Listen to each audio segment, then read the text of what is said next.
Welcome to this NEC webinar for user group members, specifically on the integration, the joining up between two acronyms, NEC, what we used to call the new engineering contract, and BIM, building information modeling, and in particular the ISO protocol. So here we go. Just a bit of housekeeping first. Please keep your videos off just for the old bandwidth. Please use the chat box for questions. We are desperate that you ask questions and keep this as much interactive as we can do. Please mute as you are now, and if Cheryl, our super host, wants to ask you to ask your question directly, she'll unmute you. We'll see how that goes. Introductions first. That's myself, Richard Patterson. I'm a bit of an NEC specialist, procurement specialist, been with Mott MacDonald since I was in short trousers, been doing NEC for a wee while, and was lucky enough to be part of the NEC drafting team, very small part of the NEC drafting team as we moved to NEC4 just a couple of years ago. May, do you want to unmute yourself and introduce yourself? Yeah, sure. Thanks, Richard. So I'm an associate director at Burr Happold. I'm a senior construction lawyer. I've been involved in BIM and construction technology since probably about 2011, 2010. I co-wrote the ISO 19650 protocol, which we'll be talking about, as well as a number of other documents, the JCT practice note on BIM that came out last year, legal guidance on the ISO 19650, and the ISO transition document, which transitioned us from the past 1192 old standards to the new ones. Richard, do you want to carry on? So in summary, May knows a lot about BIM and I don't. That's why we're here, joined up a little bit. So the plan for the session, and we've got an hour and a half out of your diary. We're hoping that's going to be enough. Real basics from me. Then May's going to come in and give us some background on the protocol. I'll give some real basics on NEC and emphasize why it's good for collaboration, which we need for BIM. Then I'll look at some detail on the X10, which is NEC's option for information modeling, and how we think those things need to be joined up. And we'll finish off with a bit on collaborative contracts more generally, and in particular NEC's multi-party X12 option, which I think has a lot of potential to drive the collaboration that BIM is all about and needs. So first, absolutely noddy basics on BIM from a very non-BIM person. That's me, Richard Patterson. I read the Winfield Rock report. You'll notice the name Winfield in there may have something to do with the other lady on the call. That came out in February 2018, and most of it was about them going out to industry and talking to people and finding out what people were doing at the time, a couple of years ago. And my summary was that we're still making it up. We're still trying to work out how to link these two things, contracts and BIM. And because of that, we really do need to put some effort into joining up that interface between the two things. Real noddy picture again. In our industry, we've got this language of dimensions of BIM, which has become pretty standard. Certainly, talking to May the other day, the first three at least. 3D is the spatial stuff, sequencing, program, cost, carbon, operation. As we're seeing, these models are developing multi dimensions. And we did have a language of levels of BIM. For the last, I don't know how many years, government has been saying we need to get to level 2. But as May's report pointed out, nobody's really quite worked out what level 2 means anyway. And maybe it's a good thing because those levels now are not used at all in the new ISO that we're talking about. So we need some rules for communication. And 2 years ago, the CIC, Construction Industry Council, updated their BIM protocol. So that, until a few months ago, was pretty much the standard, certainly in the UK. It was a very UK-centric document. But now comes along the ISO protocol, which is where we are today and what we're talking about. And so from now on in this discussion, we'll just call it the ISO protocol. And I'll let May take it away because she knows what she's talking about. Thank you, Richard. So just to give, for people not so familiar with BIM, just to give you a snapshot why we ended up here. In 2011, the government mandated the use of level 2 BIM by April 2016. And over the course of the 5 years, they implemented the PAS 1192 standards, formed various groups. The mandate came in. As Richard pointed out, there was still no accepted definitions of things like level 2. There's no accepted definition of BIM. Since then, the PAS 1192 standards have been turned into international standards, ISO 19650. Now, they're not, important to know, they're not like for like, because they're international standards. They were written by a UK person, but with discussion of an international team. So you'll find some of the definitions and the language used is neutral. So it uses appointing party instead of client or employer, because different countries use different expressions, things like that. And then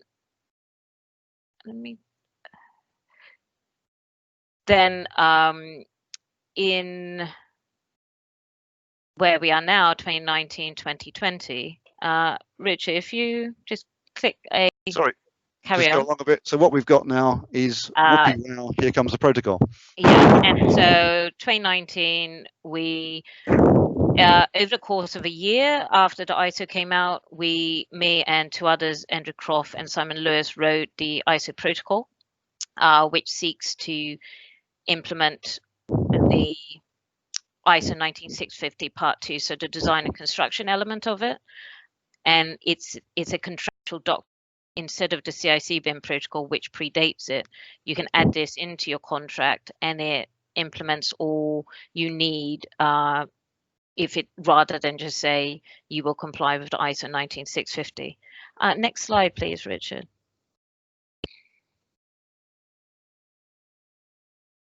Thanks. And just to bear in mind, today we're focusing on parts 1, part 2 of the ISO.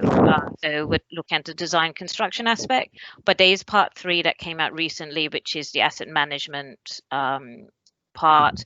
There's also part 5, which came out a couple of months ago, which is about the health and safety.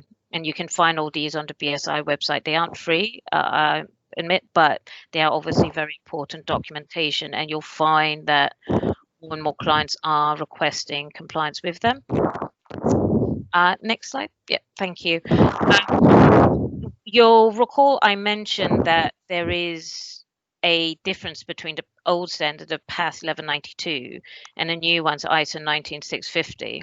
And this is just to give you a big explanation of why. Now, levels was, the expression of levels was in the old PAS standards. And you'll see on the left the wedge diagram, and it's called that because it looks like a wedge of cheese. And this explains what the levels are from a technical point of view. That's out the window. With the ISO 19650, you have stages, and the picture there is from the transition guidance, trying to explain what the stages mean. Now, as you'll see from the document on the picture on the right, stage 2, which is where we're supposed to be at now, is said to mean complying with the ISO 19650 parts 1 and 2, which is kind of a circular definition. And so that's why you need a protocol. You need something which says this is what you're expected to do. One thing to bear in mind, that clients can obviously still say, we want you to provide level 2 BIM. These are all contractual obligations, and people can agree whatever they want. Next slide, please. So here we try to explain how the new ISO sets people up. So you have the appointing party, the client, employer. You then have the lead appointed party, which is the tier 1. And then you have the appointed parties, which is tier 2, tier 3. And so there's 3 different expressions. And I appreciate it. These can be quite confusing. But the information protocol, which we've written, should be included in all the different contracts. We've written one, which should apply to everyone. The reason being, rather than having different versions for different tiers, to make it easy for you, easy for your lawyers and people putting together the contracts. We're conscious people who use put together the contracts may not be very familiar with BIM, and we try and make their life as easy as possible. But as we'll see later on, May, that it may be that some of the detail within each of these separate protocols is different as we go along the supply chain. We'll talk about that a little bit more detail. And we will talk about how the NEC in particular has there are some complications. Yeah. This is a something that a flowchart which I drafted with the author of ISO 19650 Part 2, Paul Shilcock, to try and explain to people how the documentation sits for the ISO 19650. So you'll have your contract, and then you'll have the protocol, and below that you'll have, in the white boxes, are all the documents which should be attached to or form contract documents. The boxes in blue are documents which are referred to within your contract. So whilst they're not contract documents themselves, they exist somewhere. So for example, your mobilization plan, your risk assessment, level of information need to comply with the ISO. You need to have all these, but they won't be physically attached to your contract. Next slide, please, Richard. And so the appointed party, so tier 2, tier 3, the difference will be on the most right-hand box, you'll see there's a task information delivery plan. I don't plan on going through this now, and I'll give you some links to some guidance later, but the difference is the tier 2, tier 3 are creating what's a TIDP, a task information delivery plan, basically explaining what they're doing, when and how, and a detailed responsibility matrix explaining that. And who should use the protocol? Well, everybody use it, in my opinion. But with the proviso, obviously, this is everybody who is using or having to apply the ISO 19650. So if your client's asking you to use the PAS 1192, the old CIC BIM protocol will still apply. This is for the new standards, but we would expect most people to be applying the new standards, and it's important to bear in mind that standards are international, and whilst the protocol is UK based, it is being used as a basis internationally with sort of local amendments, because all it's trying to do is just explain how you comply with the ISO. Next slide. So I'm going to very, very quickly go through what's in the protocol. So hopefully when you pick it up, it doesn't seem so foreign.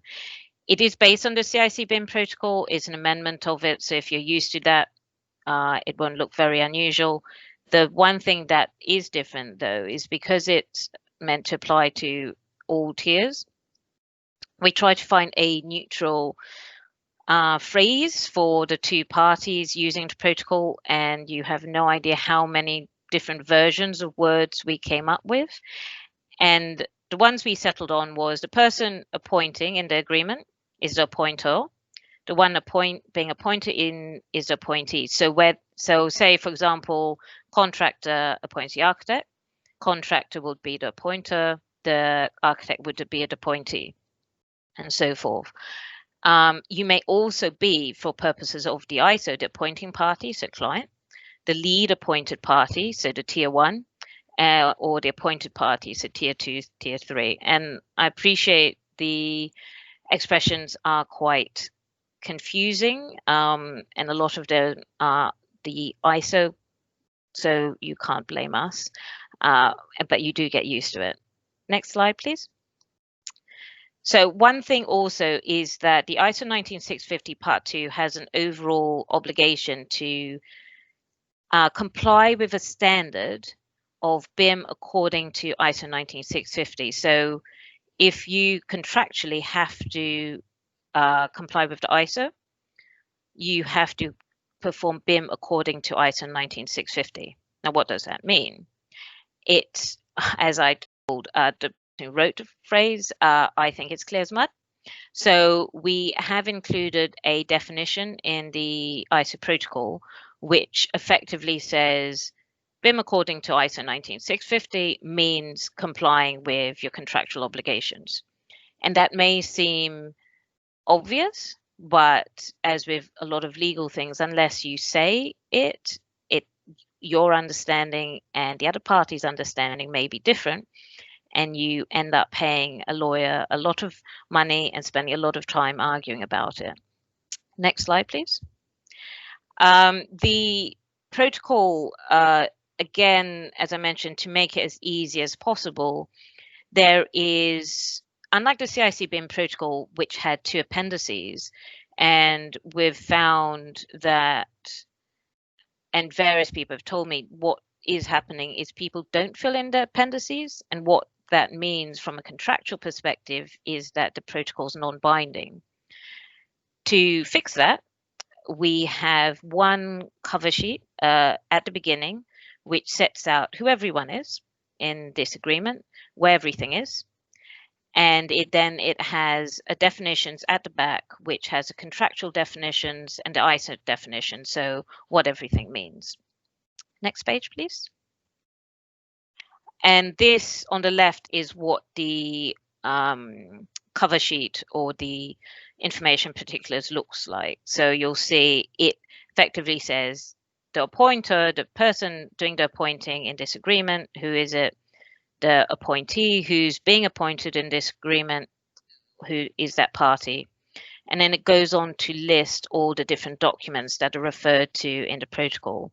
Now, one thing, and we'll come on to it more later on, is that because this is one protocol for everyone, some of these documents will be less applicable to your tier, some will be more. I'll give you an example. The task information delivery plan only applies as between the lead appointed party and their team.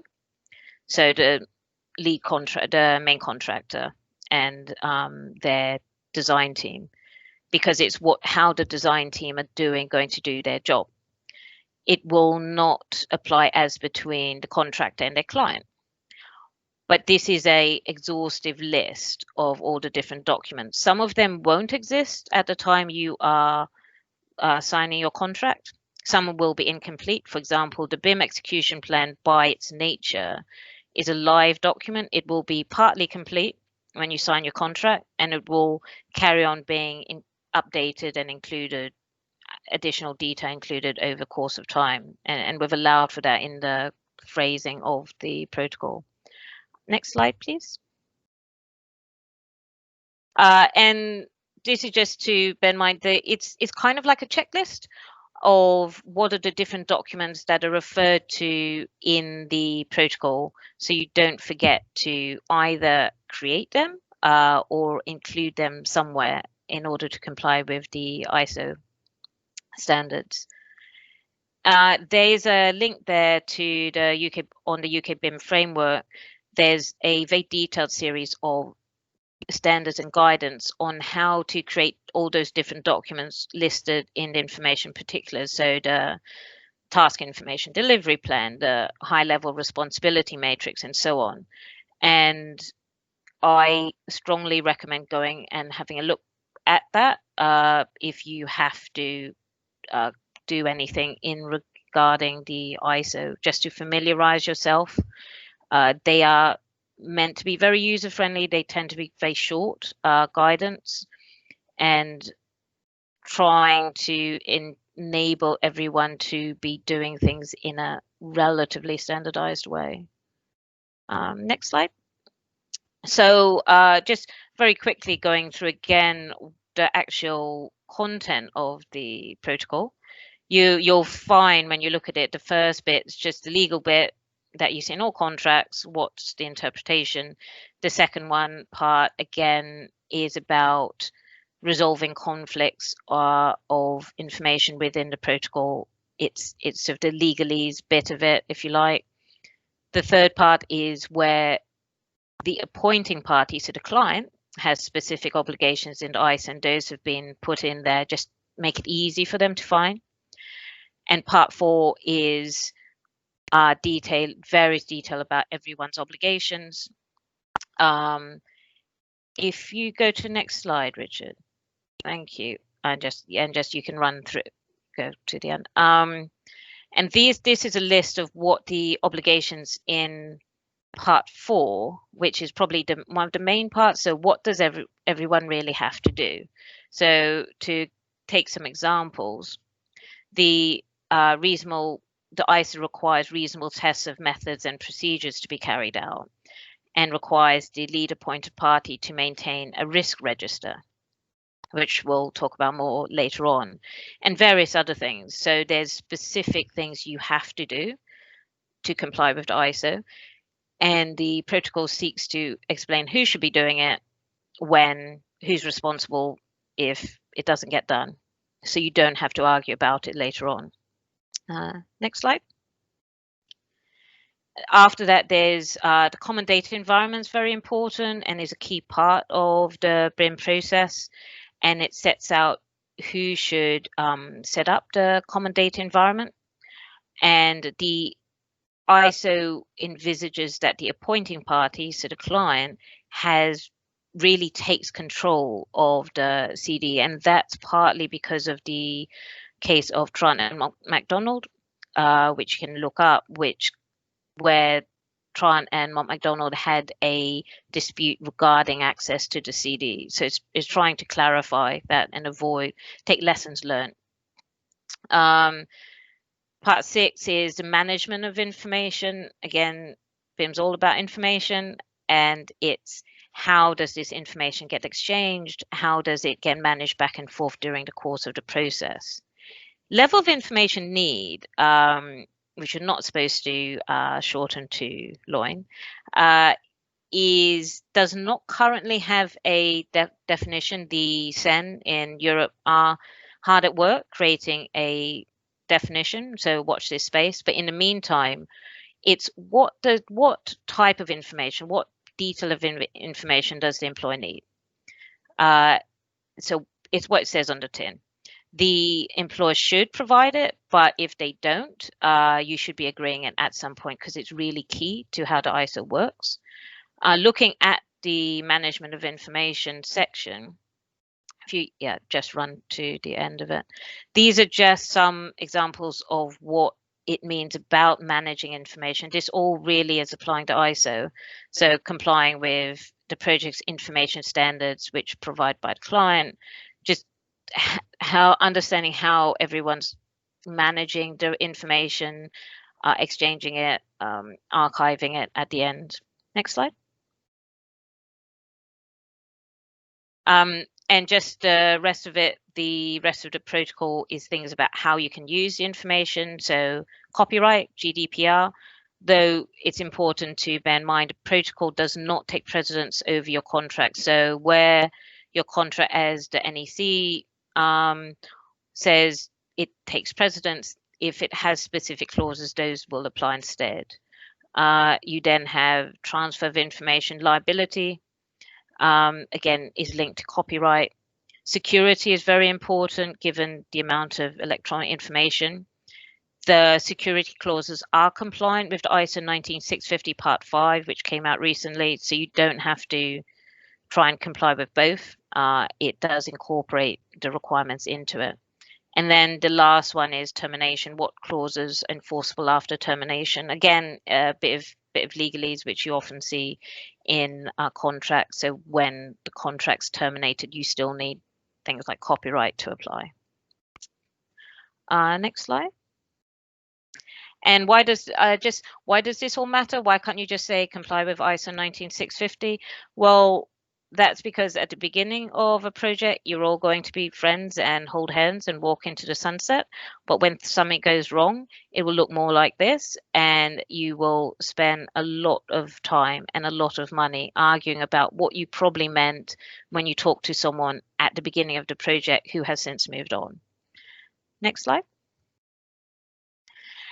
And strongly recommend go and read guidance. If you're very new to this area, I recommend reading part 1 concepts, which I was involved in the team that wrote this, and we aimed this for people who are really coming in new to the area. And every chapter of the ISO is explained in a paragraph. There is an Appendix C, which we wrote regarding the legal section. We wrote this before we wrote the protocol, but it still applies. And get your lawyers to read it. It's pretty much an action list of what they need to do to comply with the ISO. It'll give them a bit of grounding for when you are talking to them about this area. And Richard, I think that's the end of that section. Yes.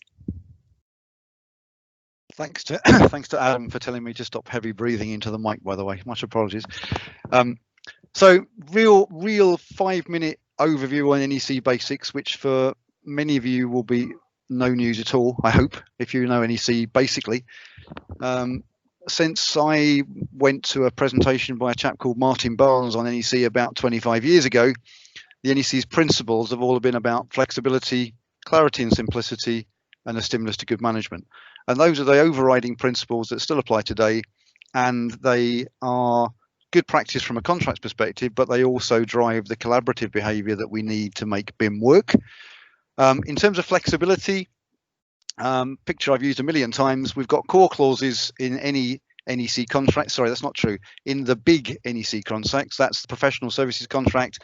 And in this picture I'm showing you is the ECC, engineering and construction contract. So we have clauses 1 to 9, which deal with all the standard stuff, program, early warnings, compensation events, and so on. You then, as you probably know, you've got to choose one payment option. So this example, we've chosen option C. You've then got 3 dispute resolution options in NEC4. There's a new one in NEC4 for another day. In the UK, 99 times out of 100, you'll be using W2. Then you've got a whole shopping list of secondary options, which is the reason for the slide here, because we've got one called X10. Now, X10 is the NEC's new clause for information modelling, which is why you're on this call. Now, NEC, to my knowledge, is the first standard form of contract that even talks about information modelling. You then got what I call jurisdiction-specific options. NEC just calls them more secondary options, but I like to be a bit more specific. They're obviously, you can see the UK. And then you've got Z clauses where you can have additional conditions to change things. Basically, NEC is a Lego contract, super flexible. And if you are using BIM, I think it's pretty obvious that you should be using option X10. Even if you haven't been brave enough to move to NEC4, you probably should be incorporating X10 from NEC4 as a Z clause, additional condition, in your NEC3 contract. In terms of stimulus to good management, I could talk to you for this for half a day, 2 days, but fundamentally NEC is good at communications. NEC has a lot of emphasis on an accepted program, so we all know where we are and where we're going, and that program is used in assessing of compensation events. NEC has a very simple but very brilliant process called early warning, which is highly recommended for your marriages and relationships outside of contracts as well, but that's another story. NEC has a concept of compensation events, which is the only way you will ever get any more money or time out of the person that's employing you, the buyer. One slide for compensation events, almost all in one place, time and cost for all of them, always based on the real cost of the event. And fundamentally, the biggest word in the whole of NEC, the word forecast, we agree the forecast of the impact. And there's a very clear time-bound process. Hopefully ridiculously quickly overview, but that's why NEC is good for project management and good for collaboration. First line of the NEC contracts has now been split into 2 clauses in NEC4. Parties, I always say to people, I don't like what I call CMAs, the completely meaningless acronyms, but I love them really. So DWISIT_C, what does that mean? Do what it says in the contract. Do what it says in the contract. That's what the first clause says. You've signed up to this, do what it says in all its detail. To do that, you're going to have to read the contract. And then 10.2 is difficult. spirit of mutual trust and cooperation. It's lovely, but wonderfully intangible. So intangible that some lawyers delete it because they don't know what it means. My meaning, which I give to the world, is taltio. Chuffing, talk and listen to each other. If we talk and listen to each other after reading the contract, and then we do what it says in the contract, we have a collaborative team professionally managing our NEC contract. That's my favorite slide from 25 years of training, so it's all downhill from now. Basics now. NEC X10, information modeling. Remember, this is one of those secondary options that you have a choice of including as a client or an employing person, so I should say as an appointing party in setting up your NEC contract. So it's a new option. It intentionally didn't use the language of BIM. Ironically, I'm sure May would agree, even people in the industry are arguing what BIM stands for, because it used to stand for information modeling, but it's used for infrastructure. It's used for basically any information modeling now. So the B is not helpful. So NEC calls it information modeling. It's in all of those NEC contracts. There's a subtle difference in approach with the DBO and alliance contracts, but probably today, and it's only 1 and a little bit pages. It's not a lot to it. Very, very simple. And it's designed, it could be the protocol. May disagree, but NEC's drafting was such that it might be good enough to not need a protocol. Clearly, the ISO BIM world would disagree. The ISO BIM world has said, we need a more detailed protocol. Here it is. It's the ISO protocol, which you've just heard about. But, okay, and it can be set up to include those other protocols, and that's why we're here today. X10, I've just said, could be included in NEC3. If somebody wants me to try and adapt it to be used in FIDIC, I guess that's possible. I've heard recently on the grapevine that FIDIC, is the international competitor to NEC. Really, they produce forms of contract which are much used internationally, and I've heard that they are having a go at developing their own protocol, which is interesting. There's an interesting overlap between X10, information modeling, and one of the other secondary options, which is X12, which we'll see later, is the multi-party collaboration. Just to convert those acronyms here, that's just for the slide to take away. Those are my conversion kit. These are the different contracts we're talking about. In most cases, we'll be talking about at the top end here, the engineering and construction contract or the professional services contract. But as we've already alluded to, if the contractor is using NEC to employ their supply chain, they may be well using the engineering construction subcontract or even the supply contract. In that case, the protocol, as we've seen, can still fit in. So it covers the contractual matters, as you'd expect, relating to the information, what the NEC calls the information model. You'll see the capital letters. You guys all know about contracts, a little bit at least. So as soon as you see a capital letter, you expect to see that as a defined term.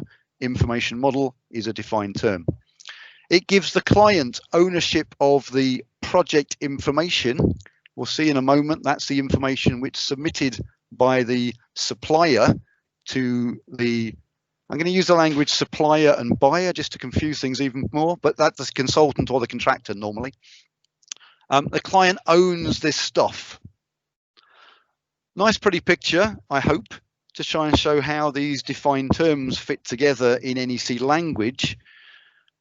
The stuff that's going into the model is called project information. That's provided by the contractor, and it's helped to create or to change the information model. The information model is in the form stated in the information model requirements. The information model requirements, as we'll see, is a defined term again, and we'll see in a moment that includes who are the other information providers, defined term, because we may have, you guys in the real world, you have people who are different people under different contracts contributing to the same information model. In the NEC world, all that information model requirements is a subset of what the NEC calls and has always called sorry, that's wrong. What NEC4 now calls the scope. That used to be called the works information in the NEC, in the engineering and construction contract, the ECC3. One of the language changes from 3 to 4 is to call that document the scope. For the purposes of what we're talking here, we're just saying that NEC says if you're using X10, you will need a document called information model requirements to do all the stuff that May has been talking about in the previous part of the presentation. NEC has a completely separate document called the Information Execution Plan.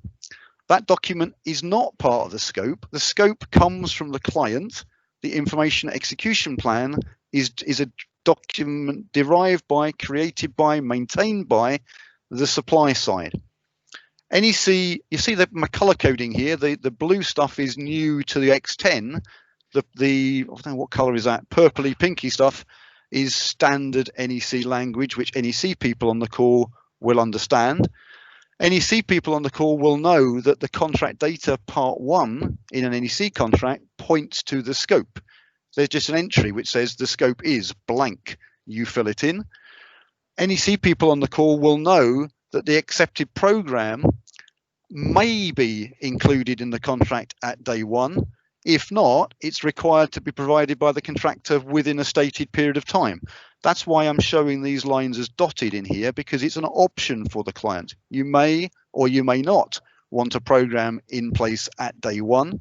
Likewise, you may choose or choose not to have the supplier's information execution plan in place at day 1. Hopefully that all makes sense.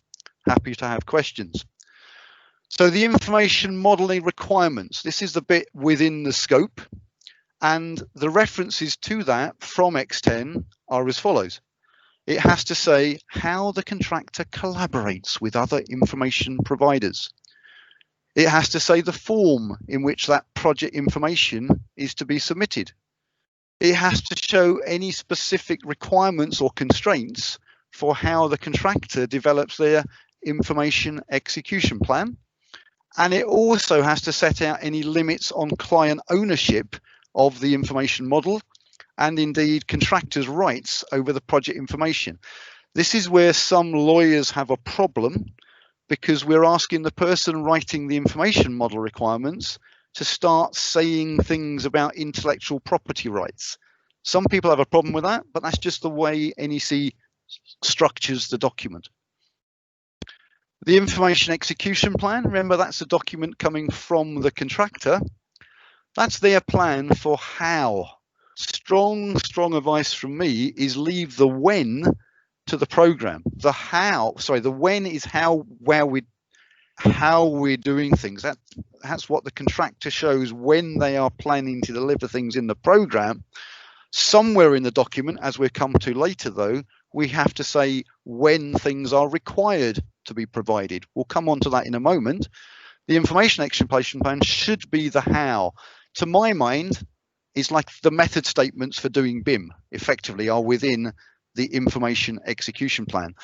That's me talking as a complete novice. I can see May's face wincing as I say that, because the ISO will say a lot of good things about what and how has to be in the information execution plan. From a contractual perspective, under X10, like the program, non-acceptance doesn't actually stop anything. The contractor carries on doing their work, but it would be nice for everybody if we can have an information execution plan which is accepted by the client's representative. That client's representative will be the project manager under the ECC construction contract, or in PSC4, it will be the service manager under the PSC contract. If there's a compensation event, it may be that the information execution plan has to be changed. And a question for me, for you, for the BIM people, for the world is, can we get to a world where we have an information execution plan which covers the whole patch, the whole project? I learned in my time developing this presentation and conversations with May that the protocol requires the lead appointed party to have a plan for the whole of its team. which means that in the ISO world, if the client has chosen to have more than one lead appointed party, there is the ISO protocol allows there to be two separate information execution plans. I'll leave it at that for now. But if we wanted to do things in a more joined up way, as we'll see later, we could make that an obligation in X12. Remember, X12 is the one for the includes a partnering information, but X12 is NEC's option to try to pull separately contracted parties together. Information execution plan, as we said, it can come with a bid and be pointed to from the contract data, or it can be required within a certain number of dates. Bit of repetition here, sorry. The words version of what I said and explained to you before on the pretty picture. Same sort of language as the program. The contractor revises it when instructed or when it wants to. PM accepts or gives reasons for not accepting within a timescale. NEC is all about timescale.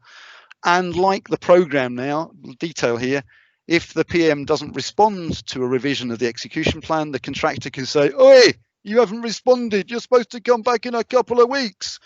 If they don't come back in a further week after that prompt, then it means the contract says the revised plan is treated as accepted. Unlike the program, though, there are no standard rules in X10 about the content of the plan, and there is no requirement for any routine update. That's different, very much so, from the NEC's program. Okay, liability, very straight. I put it in red because it's a little bit interesting. Clients are always interested in their liabilities. Under X10, the client takes the liability of a fault or an error in the model unless it came from the project information. Remember, the information model may be being contributed to by more than one information provider. The project information is the information being delivered by this contractor under this contract. The client therefore takes up the liability for information provided by other information providers, which is fair enough. And also, nice one-liner from NEC, the contractor is not liable even for the project information unless it's failed on its due skill and care obligations. I can imagine many a client maybe wanting to go in and tweak with that, but let's not get there on this call. So, big issue for me, who's actually got to do what and when? Fundamentally, that's what an NEC scope should be telling people.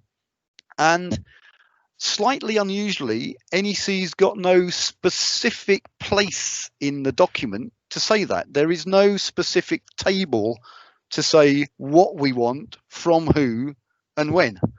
Now, I'm not a BIM person, as I've told you, but I'm a bit of a civil engineer. I used to be a bit of a project manager, not a lot. That's why I'm into NEC.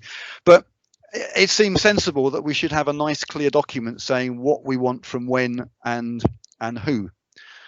Now, in the ISO protocol, in discussions with May, I'd like to think that document at the highest level would be in the protocols document called the high-level responsibility matrix. There is a possibility, though, that we may be saying those things also lower down the chain of documents in what ISO calls a detailed responsibility matrix, and even going further down into the acronyms, sorry, the master information delivery plan, the task information delivery plan. Just to stop you there, sorry, Richard, Please just for people's context. The way that ISO works is that you prepare your high-level responsibility matrix early doors, the client prepares it. That's then used as a basis to prepare a more detailed version of that. And a more detailed version is used by the teams to prepare the the TIDPs. And then those TIDPs are combined by the lead appointed party to create the master information delivery plan.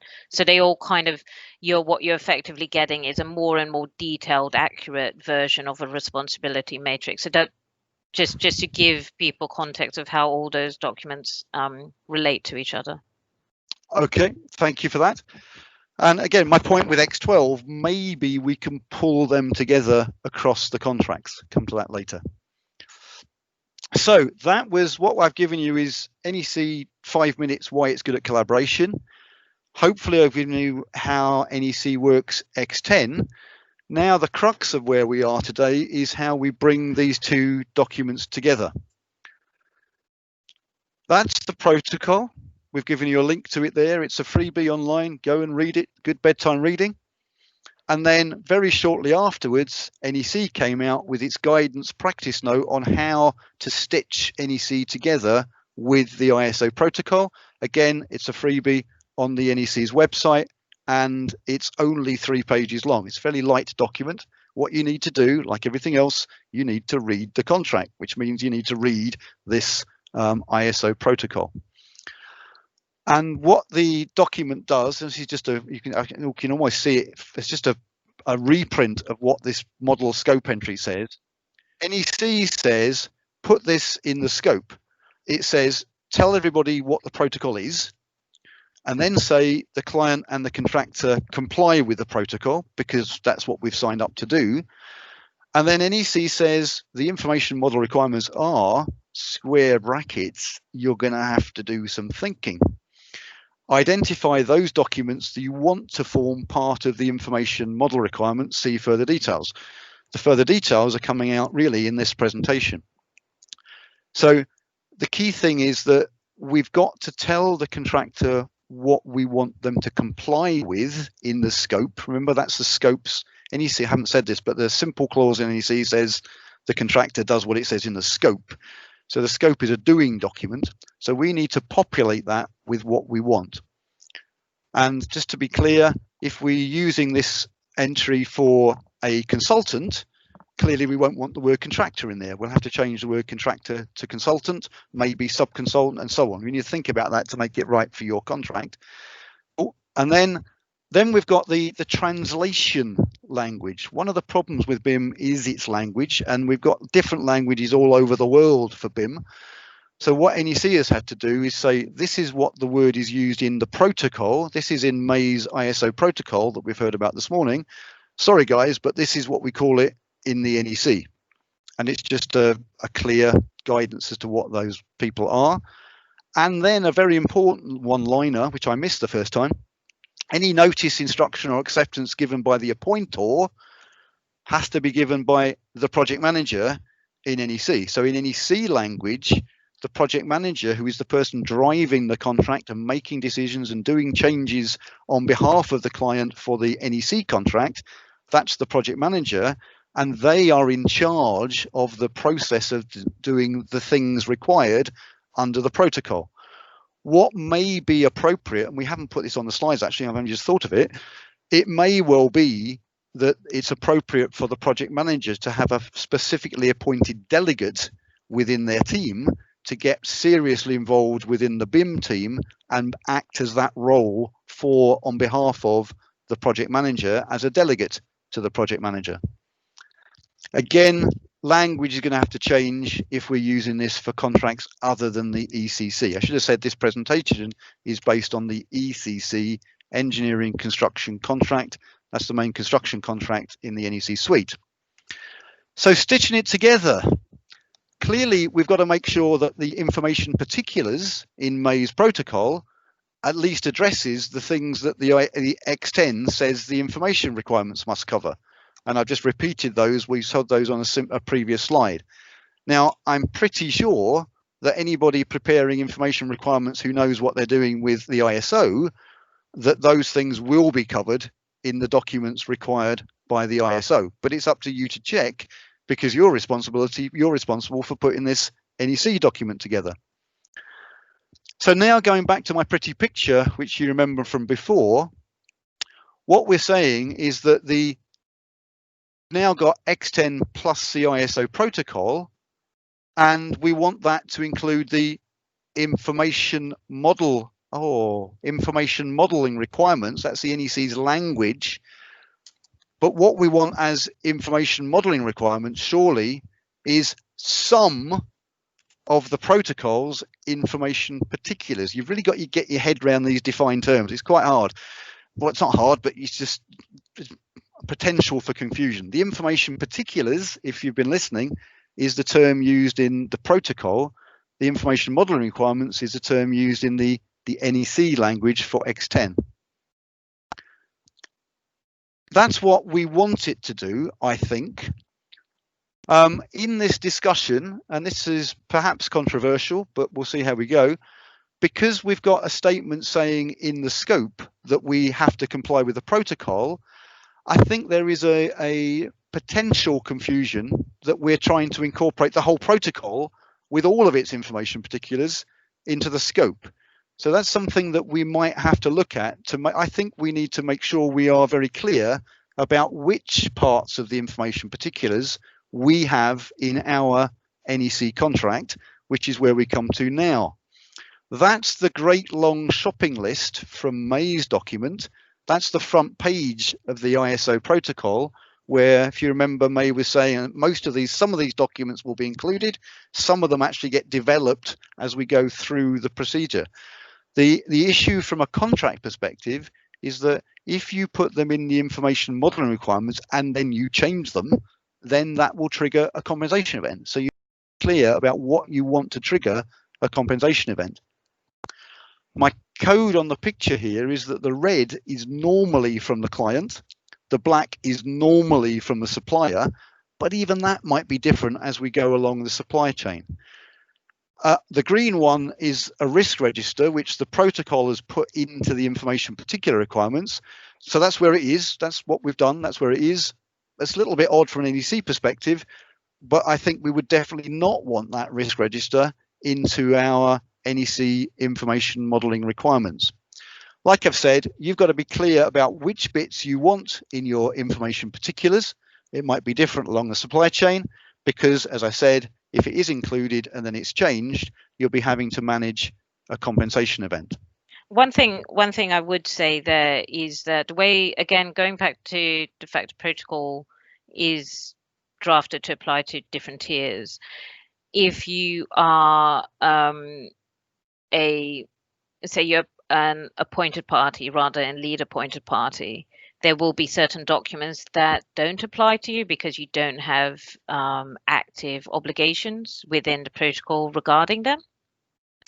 And so you would probably not include them in your list anyway, because say, for example, the master information delivery plan as between the lead appointed party and appointed party, so main contractor and his supply chain. That's not a relevant document. They don't have active obligations regarding it.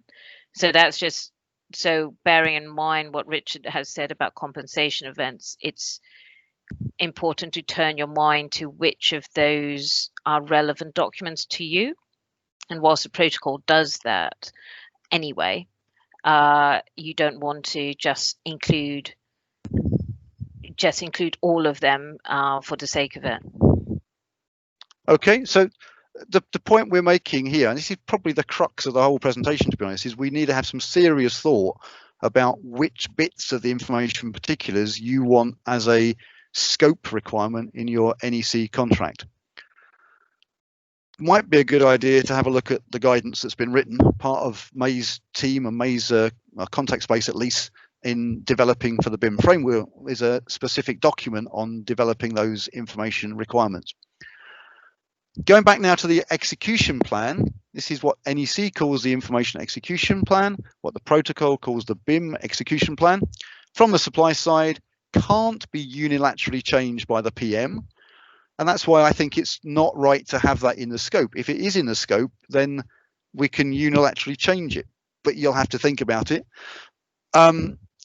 It's a separate document, and we would need to be clear, I think, that a change in that shouldn't be a compensation event. The first place for doing that is to not put it directly in as part of that information modeling requirements. Remember, NEC's X10 had this very clear separation between the requirements, the information modeling requirements on the one hand, and the how document from the supply chain, the information execution plan. In terms of time, this is another interesting one, to say the least. that's the clause straight out of the ISO protocol. Subject to any events or circumstance which entitle the parties to an extension of time, you're supposed to do what it says in the information particulars. So the protocol has allowed the drafter of the protocol to put times for things to be done anywhere in the information particulars, which is a little bit of a strange for me as a contracts person, because I'd like it to be a bit more specific about where those are going to be, but it's just not possible in the BIM world. It might be, though, that a high level, the client might actually want a remedy for their team being late with stuff. In contracts world, we're all normally expected to have sectional completions and key dates and so on when we want things doing. If a client wants that to happen, then we've got to get those time requirements somewhere recognized by the contract. That's good for the client. It's good for both sides, because those are the time requirements which are affected under the NEC by compensation events. So if we ask the client, if we ask somewhere in the information particulars for things to be done by a certain time, as a supplier, you will want that time to go backwards if and when you've been messed around by a compensation event. So important elements and dates, like we've just said, I would like to think would be in that high level responsibility matrix. And if you're going to make that fit together with the NEC, you're going to have to put that together probably as a key date and conditions, which is NEC's language for wanting something done at a certain time. But if you do that, please go and have a look at clause 25.3 in NEC, which is the mechanism for giving the contractor what I call a collaborative slap. In other words, some money charged against them for being late. That's the time issue. Risk register. We've said the ISO has got this lead appointed party and maintain and deliver the delivery team's risk register, which is about the risk of doing things, but presumably that risk register includes things that are going to affect the project. Now, as I understand it, carry on with the definitions. Risk register means a register containing risks with a timely information of delivery in the particulars. So the risk register is ISO protocol's way of trying to have an obligation on people to share where there's a problem so that we can come together and sort these problems out. Anybody knowing NEC will know that this is going to have a potential confusion. In the protocol world, that risk register will be a common document across the contracts, certainly the common document across the contracts within one lead appointed party. May, can you tell me, is that risk register across the whole project, or is there just one for each lead appointed party? You would have, it depends, you can do it either way, because it will be each lead appointed party will compile risk register relevant to them. Right. But in practice, you could just have one, and certainly when I've talked to other people about NEC, we talked about the fact that it could just be one risk register, which could be combined with some other similar documents that NEC requires. Yeah. So it's not so much what it's called; it's what it contains. As long as you have some sort of document that has the risks associated with timely delivery of information somewhere. And as we possibly most people on the call know, guess what? The NEC also had this great idea of having a document into which we say there's a problem here, there's a problem there, let's have a chat. That's the NEC's document that I'll stick with the script. What we need to do, I think, is make sure that not every little change to the risk register is a compensation event. Now, strictly, if it were part of the scope in NEC, then a change to the risk register would be a change to scope, and we'd all have to go scuttling off to try and work out the effects of that. Is it a compensation event? That's not what we want. So on my line is that we keep the protocol's risk register out of the scope document. And now we have the because it's relevant to what you're saying now. There's a very good question about a mechanism under NEC4 for changing a contractual document so it doesn't trigger compensation events. So thinking about risk register, the BIM execution plan, which are all live documents which change over time, how does one avoid that becoming a compensation event from an NEC perspective? From an NEC perspective, one makes sure that those documents are not part of the scope. They are part of another document which is recognized by NEC, and in the NEC's X10, that is the information execution plan. So where I see this going is that we get our heads around the more detailed execution plans. In other words, your MIDP and TIDP, I think they should be thought of as a subset of the execution plan, so that they're all dealt with together in that box in an NEC world. And if those documents change, fine, those documents are changing. We've said it's a live document, they're changing every day, but they're not changing the information model requirements, which is what the contractor signed up to deliver against. That's where NEC's got this hard line between, if it's in the scope, you've got to do it, and if the scope changes, it's a compensation event. Whereas NEC's program is just the contractor's latest story as to how I'm going to meet the scope. And I'm thinking that the NEC's information execution plan is NEC's BIM story, telling the client how I'm going to meet all those things in your information modeling requirements. That's the way my head is working on this. When it comes to the NEC, anybody that's done NEC for the last 20 years will have been annoyed that we had a document and we called it the risk register, because that already gets confused with any other project risk registers which are knocking around in the professional world. A project risk register, small p, small r, should not be included in your NEC contract. When I gave the webinar for NEC for the launch of NEC4, I got carried away and went, yes, we've called it something sensible. In NEC4, it's called the early warning register. Now, because it's just an early warning register, it's a very good thing to call it. So the good thing about NEC4 is that language is different. So if you're using NEC4, you've got two clearly different documents. You've got a protocol risk register and an NEC early warning register.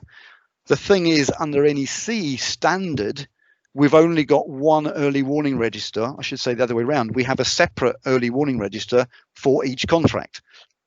Now, in the NEC world, there are some people trying to join that up across a project, but as a standard contractual document, the early warning register is a document required by each and every separate contract.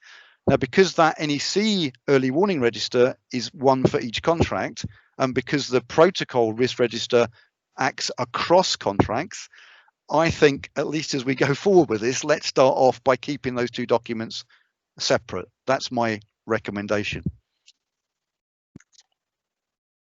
So that's where we are on NEC and BIM. Do we want, May, is it a good time to go back and pick out some of these questions that we've got coming through? Yeah, no, certainly that makes sense. So just, we're getting some fairly detailed questions, which is good, I hope.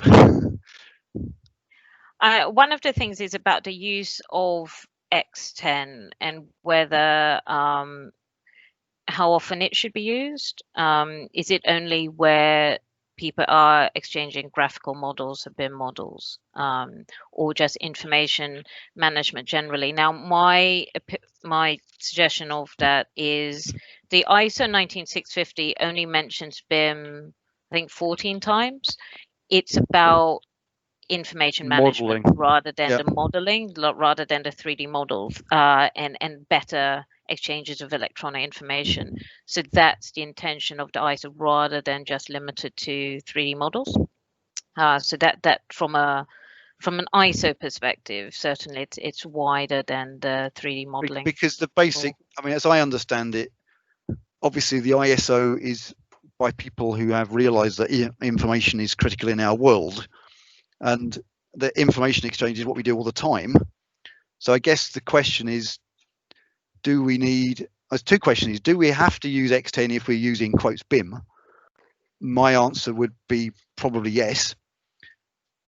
Is there a separate question? Is X10 and all the information modeling language, is that useful for other contracts, even if we're not using 3D and fancy BIM. I honestly don't know. At the moment, let's stick to making sure we understand how to use it when we are doing all the fancy NEC BIM. Is there mapping a guidance from ISO to JCT and FIDIC? Somebody's come back. Thank you very much for somebody, Adam here, has contributed or written guidance on JCT. I'm not personally aware of anything that's been published on, certainly on the ISO and FIDIC. I look out on LinkedIn like the rest of us do, but I haven't seen that. If that is around there. No, there isn't. Not at the moment. The FIDIC, as some of you will be aware, at the moment FIDIC does not have specific BIM clauses in it.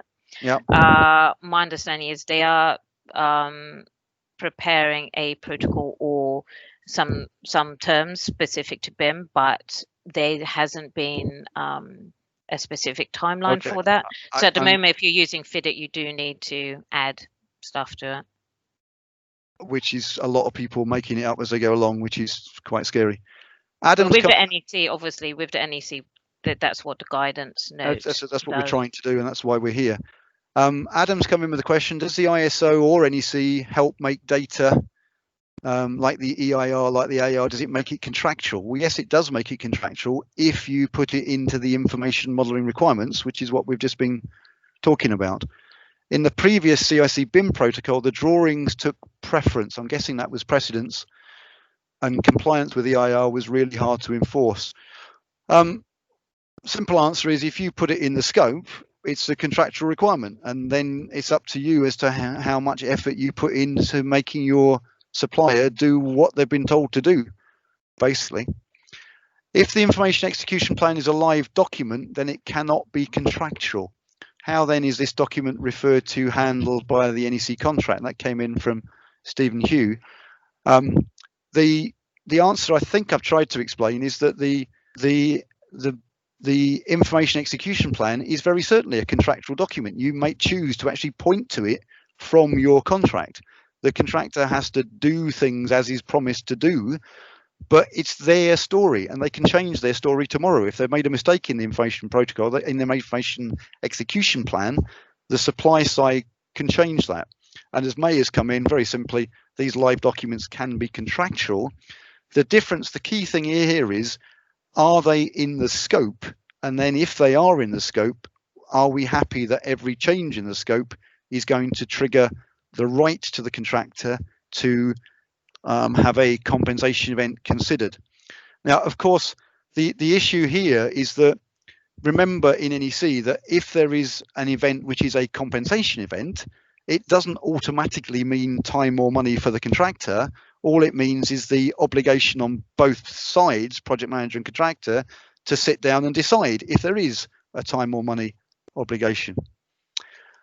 Lovely comment from Peter Matthews. Great to see this coming together. Has it been piloted in our project yet?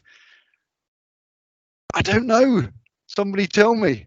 I'll be asking around in my company and see, and obviously share this stuff around.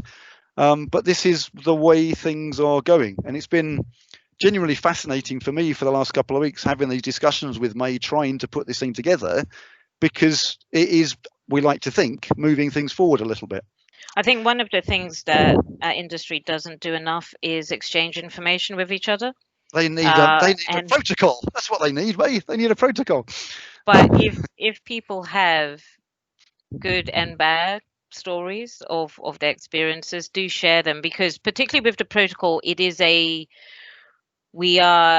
so if we put it out there, we want to hear the feedback of how it's being used. So if it needs tweaking, it needs certain guidance, we will fix it where there are problems. So do get in touch with me if you're finding some things don't work for you, regardless of what form of contract you use. And immediately, a really good question. Thanks, Justin. Just chipped in. Integration of BIM appears to come at significant cost. All this faffing around that we're talking about. Integrating BIM into contracts. I'd like to think that once you understand what you're doing, that's not a significant cost. All the documents need to be prepared if you're doing BIM properly in accordance with the ISO. The hard bit we're talking about here is about putting the right things in the right place when you write your NEC4 document. I don't think that should be a significant cost. It's then gone on to say what measurable benefits are being seen in the market in order that organisations new to BIM can make objective decisions about investing in it. Is it fair to say BIM is a barrier to entry for SMEs? That's a very good question, but it's a much wider question than we really have got time, I think, to answer today. The same issue, of course, applies to the fact that if you're using proper, decent NEC contracts, you need to understand those contracts as well, and that's a barrier also for some of the SMEs that we work with. And May? On BIM generally, I would have a look at the government pilot projects a couple of years ago, but also if you go to the UK BIM Alliance website as well as the UK BIM Framework website, they have a lot of background information of how BIM has been used in projects, the BIM Plus website as well. But and isn't that a problem that we've got a BIM Framework website and a BIM Alliance website? What's the difference between the framework and the alliance? It's too complicated. The UK BIM Alliance is a group. The UK BIM Framework is the combination of all the standards and the documentation. Right. So it's effectively the UK BIM requirements, if you like. Sure. But it's one place you can find everything for that. I think one of the things, I'm not sure we can, for most large projects there is a BIM requirement, so we are at that stage because there are time and cost benefit and quality benefits. Yeah. And it's a specific requirement, you almost can't say no. And I think we are at that stage now. We're certainly at the stage now. Another question just come in where we said we wanted to be, where government has wanted to be, is that BIM is standard. We don't see people doing 2D drawings and stuff anymore. It's not the way the world is. Let me move on just a little bit now. A very short session on how is NEC collaborative, and everybody knows that we need collaboration to support BIM. So why don't we use a contract that helps collaboration? That would be a nice idea. So how collaborative do we need it? Now, starting at the seriously collaborative end, I'm an NEC specialist, you might have picked that up, but there are other contracts out there. The PPC 2000 is a multi-party contract which has been out on the blocks for quite a while and is getting some usage. Within NEC contracts, I've shown you on this presentation, we've got, that's the wrong clause number there, isn't it? It's now 10.2 in NEC4. Damn, I'm blasted. All NEC contracts have this spirit of mutual trust and collaboration in the first 1 or 2 lines of their contract. And they're good because they're clear, they promote communication, they're good at program, they have a process, contractual progress obliging people to early warn, and they're good at dealing with compensation events as we go through them. You've also got an option to build into your contract key performance indicators, another CMA, KPIs, with option X20. So you can incentivize people to do the things that you want them to do that you define as good things for collaboration, for example. But if you want to go further in the NEC world, you can move to an open book contract. Option C is very popular now with big infrastructure projects, which is a target contract. And in training, my subtle bit here is that with option C, suddenly the employer gives a damn about the contractor's real cost, and therefore they're incentivized to collaborate more with the contractor to bring down that real cost. And you've got options in NEC for early contractor involvement, which is the way the world is moving a little bit, again, on the big contracts, where we get a contractor in early to help us develop the contract and the scope and the risk and the time. And X12, which is what the rest of this presentation is about, is where we bring the parties separately contracted into an arrangement where they're actually encouraged to collaborate. And then the ultimate for NEC, and this only came out in 2017, is the NEC's first effort at the alliance contract. So now on the blocks for NEC is a contract where we all sign up to the same contract, and we're all motivated to come to the same outputs, the same obligations, driven by a performance table where, like I say, all the parties sign up to the same contract. That's quite radical, but it's becoming more common. It's being driven in the UK also by the ICE's Project 13. So as an example here, if you've got a contract and for some good reason you've chosen to break it down to two contractors, P and Q, at any stage in the job, you've got three costs as a client that you're worried about. Let's just focus on cost. You've got the cost of P, the cost of Q, and the employer's cost. Draw a picture of those costs. And you've got two separate contracts, contractor P, contractor Q. Now, in the UK, particularly on D&B, there's a trend to employ a single contractor as the lead appointed party in protocol language. So this is not what we're seeing regularly. In my old life, I was a dams engineer, and on big international dams projects, hydro projects particularly, it's very, very normal to have a civils contract for the dam, the underground works, and to have a separate mechanical electrical contract for the turbines and the generators, for example. But the client wants the whole thing to join up and be done together. As soon as you have two separate contracts, you've got to draw a line in the sand to separate P and Q and to draw out the interfaces between P and Q.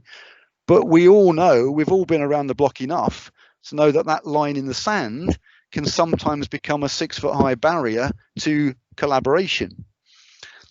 What NEC does is give us X12. Like the protocol, the same words go in each contract. We still have we could have any number more than one bi-party contracts. Each has got the same words in it because we're using X12. Importantly, it's not a multi-party contract. It's a stage before going all in bed together. Don't Google that for a presentation slide as I did once. It's not a good idea. It's not a multi-party contract. It's a series of bi-party contracts, but joined up. The joined upness comes from these few bullet points. There's a single client's objective. X12 sets up a core group, which is basically the grown-ups from each of the parties involved to get together for meetings to see how to steer the project at the higher level. There is a new document called partnering information, which is on top of, separate from the scope. And in that document, we can write what we want these partners to do to collaborate. We can tell them in that document to use the same IT systems, to go out for a drink once on a Friday with each, whatever you want to say, you can put it in the partnering information. But most important for this part of the presentation, there's a new document, another document, sorry, it's not new, X12 has been around for years. It's called a schedule of partners. And that schedule of partners can include project-wide incentives. You may have option C target incentives within each of the contracts for P and Q, but if you have X12, you can put in some joined up incentives. So the way it works is that all the same words for X12 options go into both the contracts for P and Q. If you want to, you can include it also in the subcontracts, or one or more of the subcontracts for P. Radically, you could even put in the consultant separately appointed by the client. It could all come together in X12. We're all in this together is the message. But for some reason, subconsultancy, they were just a non-entity on this job, so we haven't bothered to get them to join up with the X12. It's up to you as a client to decide how far along the chain you use X12. You might have noticed that I used along the chain, along the supply chain, completely off presentation, but can we stop saying down the supply chain? Can we please just say along the supply chain? Preaching over. So for example, the client signed up to P and Q and the tendered prices for P and Q. What the client or the employer is interested in is the overall cost. So what we can do is we can write into X12 a cleverly drafted incentive, which gives P and Q an incentive to reduce P plus Q. Does that make sense? I hope it makes sense. And you can put in whatever other incentives you like. So that's X12. Let's get joined up. I presented recently last year on NEC and subcontracting at the NEC's conferences. And one thing that I thought was, why is X12 not being used by the contractor with their subbies? Logically, it's at that level where we need to more integration between those subcontractors. Answer, probably too hard. Answer, most of the subbies, sorry, that's not true. Some of the subbies don't have a good enough understanding of NEC itself, let alone going into the niceties of X12. Now, radically, can we bring ISO X10 information modeling and X12 multi-party partnering, sorry, multi-party collaboration, the word is changed in NEC4, can we put them together? That seems to have potential for me. So we could, as I mentioned before, have the obligation for a joined up project information execution plan. Sorry, information execution plan. That could be a requirement stated in the partnering information, which remember is in X12, which remember is in all the contracts. And maybe we could carefully design some of those performance indicators in X12 to drive the collaboration we require for BIM. That would take some thinking. I've recently been playing on LinkedIn and wherever. If you can help me, please do. It's amazing in our industry. I'm saying construction industry. Maybe there's people out there that aren't in construction. I don't know. I'm sorry. NEC can be used for anything, as can the protocol, of course. But we've been talking collaboration for 20 years, and yet we don't have an industry have a standard set of easy to measure key performance indicators measuring how well we're collaborating. I think that's something that somebody in the industry should be trying to sort out. So what's that look like? P and Q, X12 we talked about. X12 has a core group, schedule of partners, partner information. What we then is going to have in there, this requirement for the joined up information execution plan, and maybe in there we can have a subset of those information particulars, which is what I was talking to you about 25 minutes ago. Lastly, can we do X10 without a protocol? Of course.